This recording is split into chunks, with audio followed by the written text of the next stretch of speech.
Hey, hi everyone. Today we will learn about how shallow copy and deep copy works in JavaScript.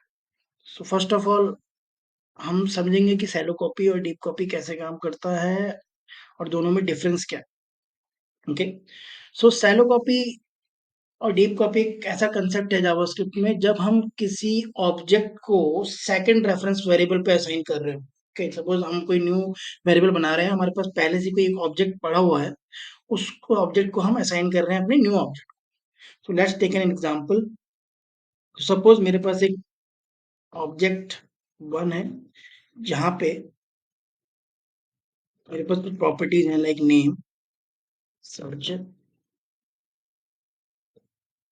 Address,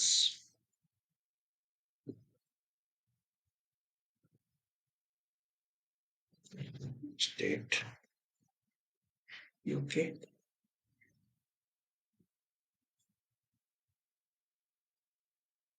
city,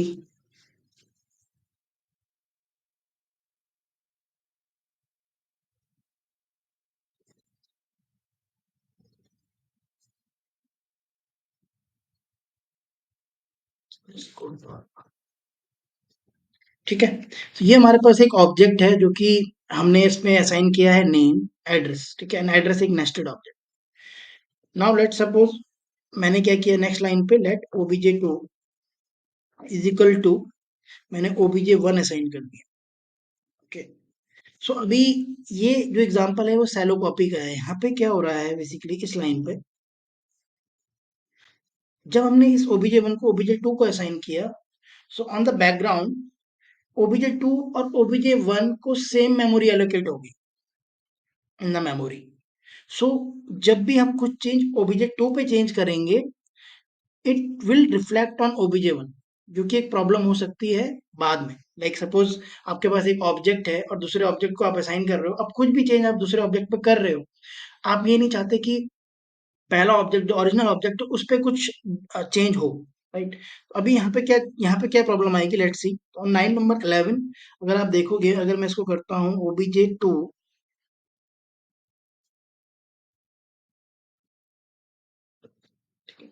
OBJ to, यहाँ पे मैं करता हूँ name और इसको मैं कर लेता हूँ सैम. सो जो प्रॉब्लम है वो क्या होगी, कंसोल डॉट लॉग करा के देख लेते हैं. ओबीजे टू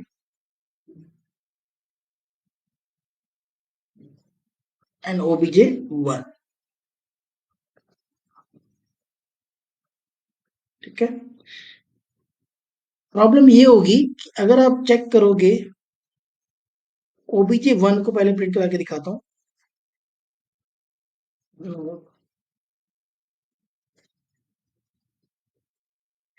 यहाँ पे तो नेम आ गया कि मैंने ऑब्जेक्ट नेम असाइन किया था, ओबीजे वन असाइन किया था ओबीजे टू को, ओबीजे टू का नेम मैंने सैम कर दिया तो ओबीजे टू का नेम सैम आ गया. Rest of the information same रही जो कि ऊपर वाले ऑब्जेक्ट में थी.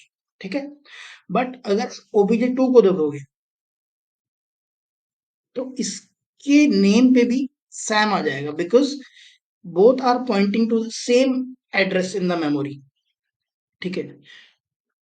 ये ये हो गया जब आप इक्वल टू यूज कर रहे हो. ठीक है. सो एक और ऑप्शन होता है that is spread operator. Okay. So जो कि हमारे पास ये सिक्स में आया, let OBJ two is equal to like this, obj one, और यहाँ पे आपको ऑब्जेक्ट करना पड़ेगा दिस वन, इस तरीके से. तो ये स्प्रेड ऑपरेटर कहलाता है, जो कि क्या करेगा, आपके ऑब्जेक्ट को डायरेक्ट कॉपी कर देगा. बट इसमें डिफरेंस देखिएगा क्या होगा.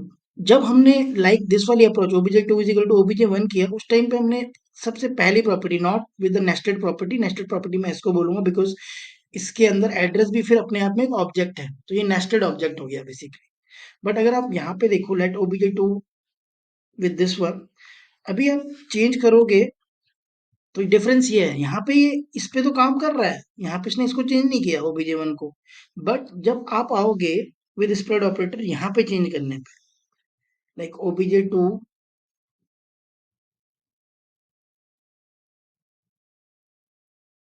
ओबीजे टू नेम, की जगह पे आप कर लो एड्रेस, और यहाँ पे कर लो आप फॉर सपोज स्टेट, स्टेट इसको कर लो यूपी फॉर एग्जाम्पल। अभी डिफरेंस देखिएगा, यहाँ पे यहाँ पे फर्क नहीं पड़ा, यहाँ पे तो आपने जो नाम इस सेकंड ऑब्जेक्ट को दिया उस पे असाइन हो गया, और फर्स्ट ऑब्जेक्ट पे नेम सेम रहा, ठीक है, नए वाले पे सैम डाला तो सैम आ गया। एड्रेस में देखिए नेस्टेड ऑब्जेक्ट था, यहाँ पे यूपी डाला तो वो ऊपर भी चेंज हो गया, जबकि ऊपर क्या था, यूके था। So how we can fix this issue? तो अगर हम पहले वाले मेथड पे बात करें, ये पहले मैं सेकंड वाले पे आता हूँ, 11th वाला मेथड हमने यूज किया, आपको कुछ नहीं करना है।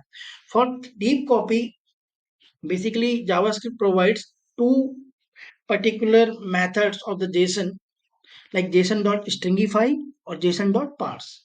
तो मुझे क्या करना है, इसको सबसे पहले स्ट्रिंग में कन्वर्ट करना, json.stringify obj1 को। ओके, नाउ obj1 कन्वर्ट हो गया आपका stringify पे, स्ट्रिंग में सॉरी, ठीक है। दूसरा, आपको अब इसको दोबारा से ऑब्जेक्ट कन्वर्ट करना, और इसके बाद आप देखोगे कि कितना बड़ा डिफरेंस आ जाएगा। Even after any change in the obj2, it will not change the value of obj1, and that is called deep copy. So deep copy is something like हम एक ऑब्जेक्ट को असाइन कर रहे हैं दूसरे वेरिएबल में, and both pointing to the different address in the memory, ठीक है। तो जब डिफरेंट एड्रेस हो जाएगा तो आप पहले वाले दूसरे में कुछ भी करो, उससे पहले वाले में कुछ फर्क नहीं पड़ेगा। तो अगर आप यहाँ पे देखो, तो ये देखिए, यहाँ पे पहला ऑब्जेक्ट क्या था, नेम संचित, address state UK, city code था, तो ये ऐसे का ऐसे ही रहा। दूसरे में हमने चेंज किया, name Sam, address state UP, city code, so just ignore कीजिएगा इसको, बट हाँ, स्टेट उसने यूपी कर दिया, ठीक है। सिमिलरली अगर आप इसको बोलते हो कि इसका सिटी जो होगा वो एक्स वाई जेड मान लो, तो now even after assigning one object to another, after deep copy, वो आपके पहले ऑब्जेक्ट को इम्पैक्ट नहीं कर रहा, ठीक है। सिमिलरली अगर आपको ये चीज यहाँ पे करनी होती, obj2 obj1, इस केस में आपको सिंपल ये लाइन उठा के यहाँ पे रख देनी है, json.stringify json.parse। और ये बहुत मेन कंसेप्ट है, बिकॉज बहुत जगह पे जब हम हमारा जब कोड कॉम्प्लेक्स होता जाता है, उस टाइम पे हम समटाइम्स असाइन कर देते हैं ऑब्जेक्ट को, एंड दैट टाइम हम नहीं आइडेंटिफाई कर पाते कि यार ये इस ऑब्जेक्ट पे चेंज कर रहे हैं तो उस ऑब्जेक्ट पे क्यों फर्क पड़ रहा है। तो ये कंसेप्ट हमारे लिए इसलिए जानना जरूरी है, बिकॉज इसके थ्रू हम जब भी हमें कुछ ऐसी रिक्वायरमेंट आए कि यार ठीक है, हमें इस ऑब्जेक्ट को सेकंड ऑब्जेक्ट पे असाइन करना है, and it should not impact the original object, ठीक है, सो हम इस पर्टिकुलर प्रॉपर्टी का यूज कर सकते हैं, shallow copy and deep copy. So that's all for today, thank you.